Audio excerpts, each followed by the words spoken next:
स्कुलको हो यो राम्रो छ यो चाहिँ पुरा ट्र्याक्टर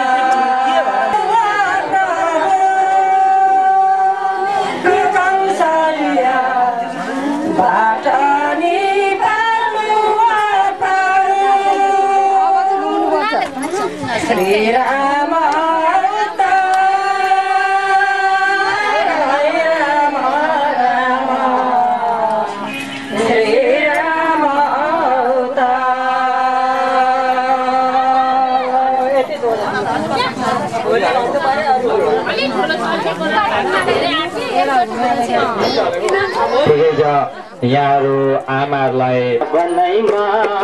काबजो मुरली वृन्दावनैमा काबजो मुरली वृन्दावनैमा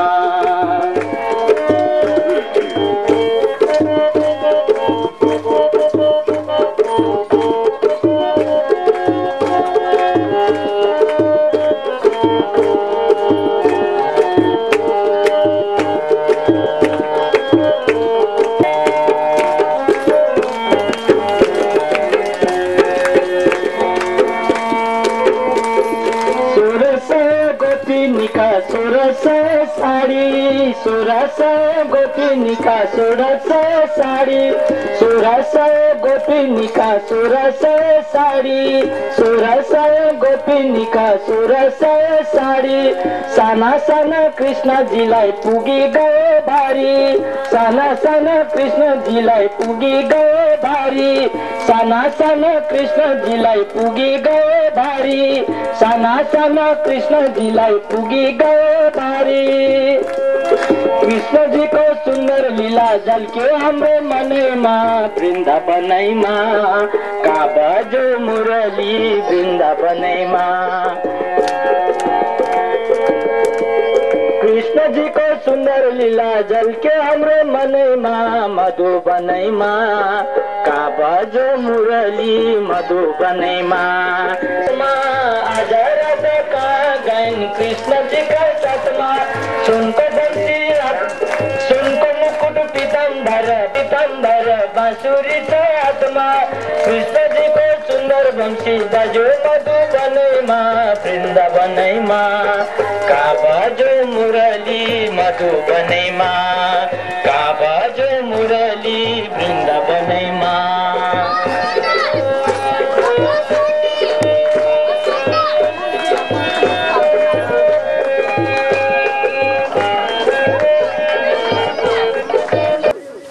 आज यी दुष्ट राक्षसहरूले हजारौं वर्षदेखि यो वनमा ऋषि मुनिहरूले जतिखेर यज्ञ यागादि गर्दथे दुःख दिने गर्थे आज पूर्णतः ऋषि महर्षिहरूलाई शान्ति मिल्यो भनेर विश्वामित्रले भगवान राम र लक्ष्मणलाई काखमा राख्नुभयो आफ्ना प्रिय वत्स अर्थात् प्रिय शिष्यहरूलाई काखमा राख्नुभयो र प्रेमसँग अङ्कमाल गर्नुभयो धन्य वत्स धन्य राम धन्य लक्ष्मणले पनि अरू अन्यायी दुष्ट स्वभाव र मारिच जस्ता राक्षसहरूका अन्यायीहरू थिए संहार गरेको थियो अंके निवेशतालिन्य भक्त्या वासकुले क्षण अनि अङ्कमाल गर्दा गर्दै आँखाबाट आँसु आए वत्स ठुलो काम गर्यो धन्य छ वत्स तिमीलाई भनेर चाहिँ अङ्कमाल गर्नुभयो आँखाभरि आँसु आए अनि स्वर्गबाट दुमदुमिया बजे पुष्प वर्षा भयो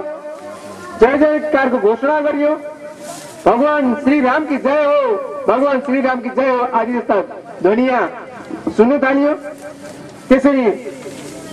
काखमा राखेर विश्वामित्रले विभिन्न प्रकारका उपदेश दिनुभयो भगवान राम र लक्ष्मणलाई अनि त्यो रात त्यही बस्नुभयो आफ्ना दुःख सुखका कुराहरू गरेर भोलिपल्ट त्यसरी गाईहरू भोलिपल्टसम्म अनि त्यहाँसम्म पुग्दा 14 दिन भएको रहेछ। अनि बिहान उठेर फेरि उहाँहरू अगाडि बढ्नुभयो। उहाँ धरोहरको रूपमा भनेर विश्वामित्रले राम लक्ष्मणलाई त्यो कथा पनि सुनाउनु भयो। अनि अब यहाँदेखि अगाडि गौतम ऋषिको आश्रम आउँछ। हामी अब गौतम ऋषिको आश्रममा जाने। त्यहाँ अहिल्या तपस्या गरेर बसेकी छिन्। राम र लक्ष्मणलाई त्यो विषय अहिल्याको विषयमा भनिबक्सियो। अनि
पर्याप्तनन्तराय सर्वतोमोतिरातमुत्तमवर्ते सर्वस्यापे सर्वजिते सर्वमेव तेनाप्य सर्वं जयति हरि ओम। दैल तुनेरा तुनेरा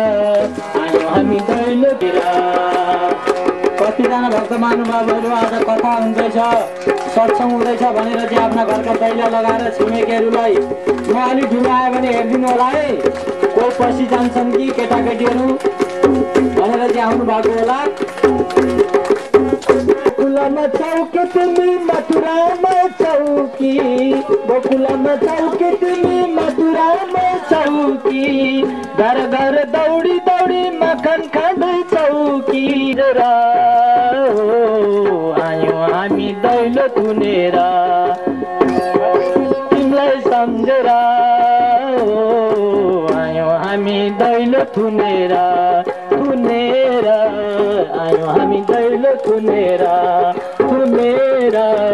आयो हामी दैलो थुनेर बाँसुरीको धुन चुनेर आयो हामी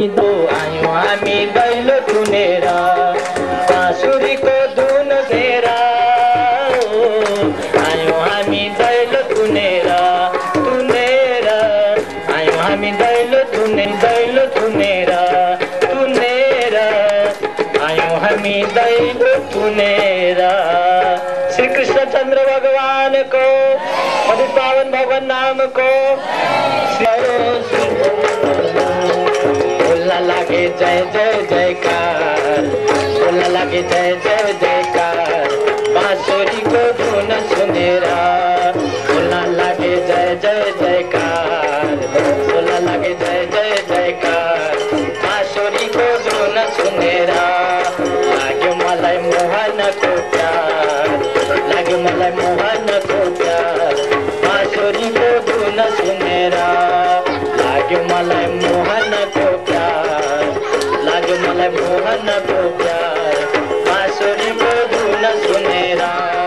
म त भुलि गएछु घरबार, म त भुलि गएछु घरबार, बाँसुरीको धुन सुनेर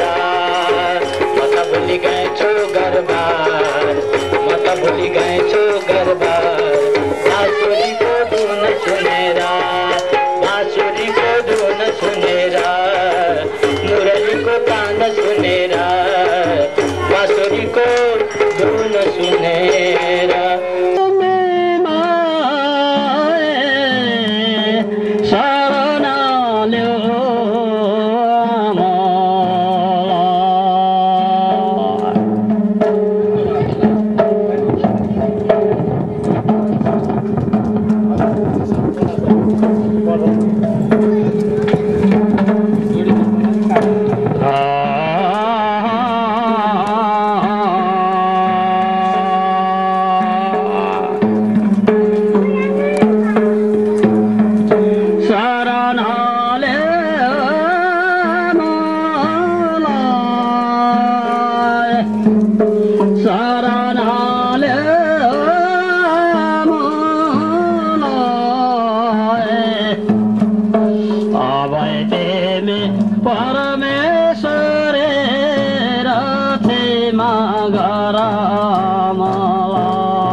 Bye.